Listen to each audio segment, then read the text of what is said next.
Spiritual growth often creates tension in social hierarchies, especially at work. Bosses or even peers may see personal development as a threat, causing conflict or subtle resistance.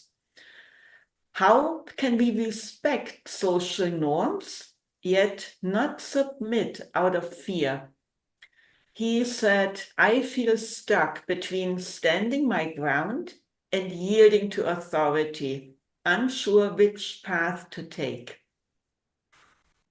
Would you like to begin, Mary Rose? And I can Sure. try to explore To some of the elements that you offer. Yeah. Yeah. So one of the things that we said during the presentation is that we live in the world, and that can mean a lot of things. There are rules in the world that people have to follow. There are certain things that we have to follow within what's reasonable, within what's right. And so being following the path doesn't necessarily mean that you are all of a sudden move away from what the society has put into place. It's just your relationship to it differs. You may still have your views on certain things, and in a way that the way you relate those views is in a way that's neutral, that doesn't create dissension, that doesn't create friction with others. And that, as long as you're not creating friction with others, there wouldn't be the backlash that you're fearing, because oftentimes backlash happens if there is something contrary. If you work, you strive to be beyond contrary or opposites and polarities. You should be able to follow your path and follow what you feel is right without or frustrating your neighbor or your boss, etc. So this is kind of like a start to that, Nito, if you want to take it from there. I can try, Mary Rose. And Okay. and of course Regina and Wuji and the other friends that are here, hosting this meeting. Feel free, of course. Um, while you were speaking, for a moment, I was reminded of similar situations that were placed to one of the bigs of the spirit. We know him as Jesus, but certainly we are not necessarily pointing to the historic figure, but to that inner instance that lies dormant in all of us. Because, dear friends, we are the desert. We are the sick that need to be healed. We are those that are in conflict. We are uh, the ones that want to throw stones on other ones that are also inside of us. So everything is in us. So when questioned by one of the aspects, that is the aspect of the law, the aspect of karma, what should be done? And the question was more or less like this. I apologize for not being able to repeat verbatim, okay?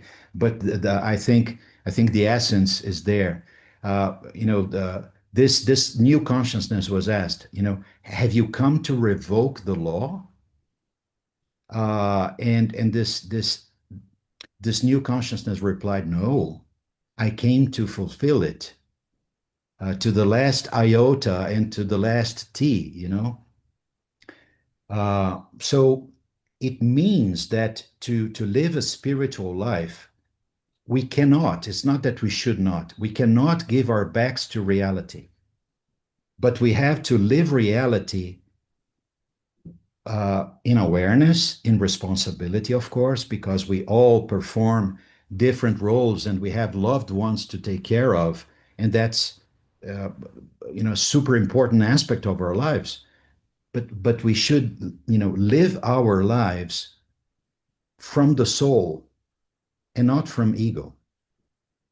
In other words, it is possible to fulfill our karma without, having uh, to deny the spiritual reality.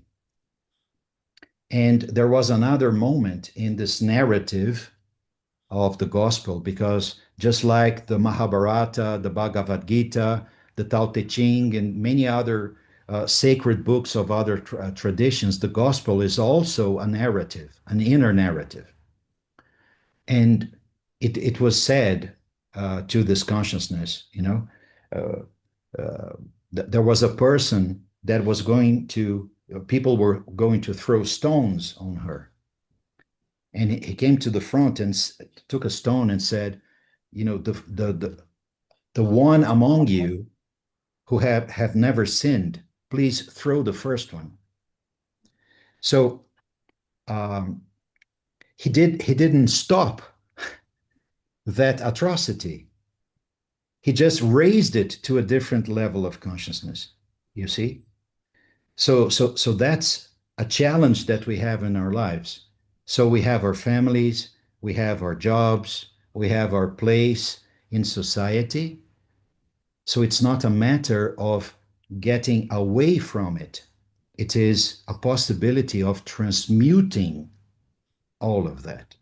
That's the real essence of alchemy. Without lead, without iron, without copper or the other elements of our lives, you cannot make gold.